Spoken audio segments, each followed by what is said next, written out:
Now we are ready to work with blueprints. So let's make a folder here, right click, go to new folder and call this one blueprints.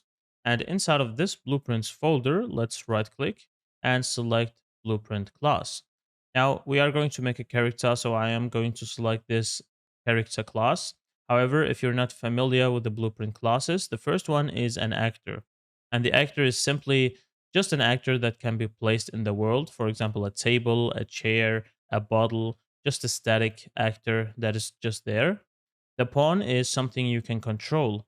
And for example, if you have a ball rolling around, this is your player. So you can control that ball in your level because a pawn can be possessed. Possessed means that the player can control this blueprint class with the keyboard and mouse.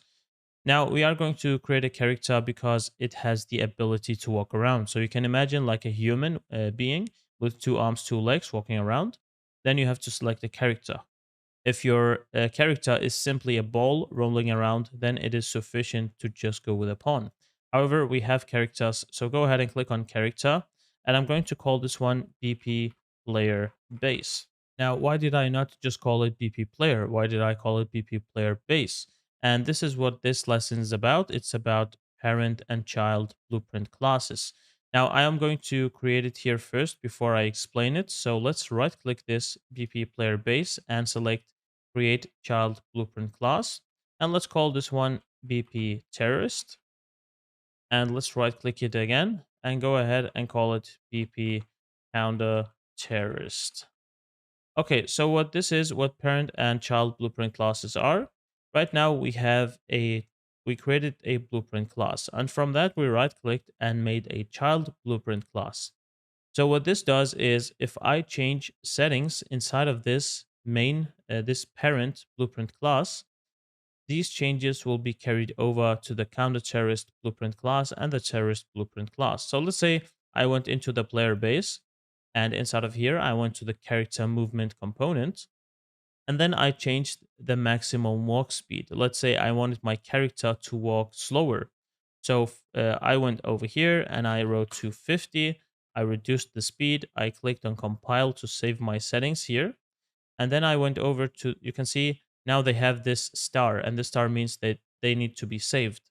So if you click on counter terrorist, you can see if I click on the character and movement component, it is also now on 250. It did it automatically. And if I go to the terrorist as well, character movement component, the maximum walk speed is 250 as well.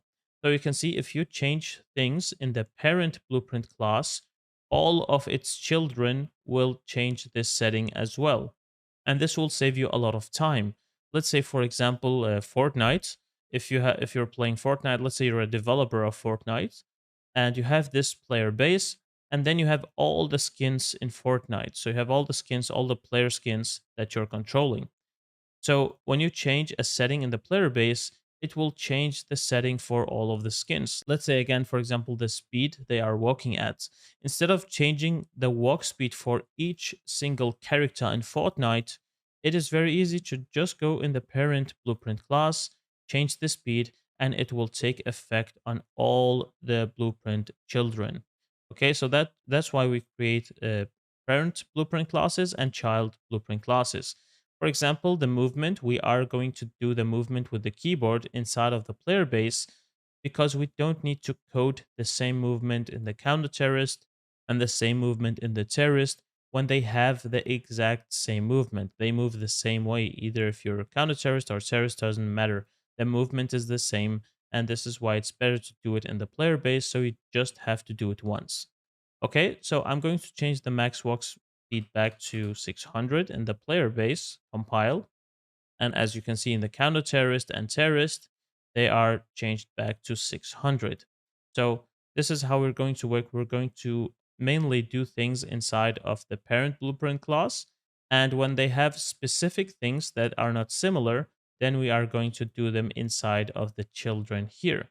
But for now, this is the basic explanation. Let's save everything. And when everything is saved, let's move on to the next lesson and set up the character.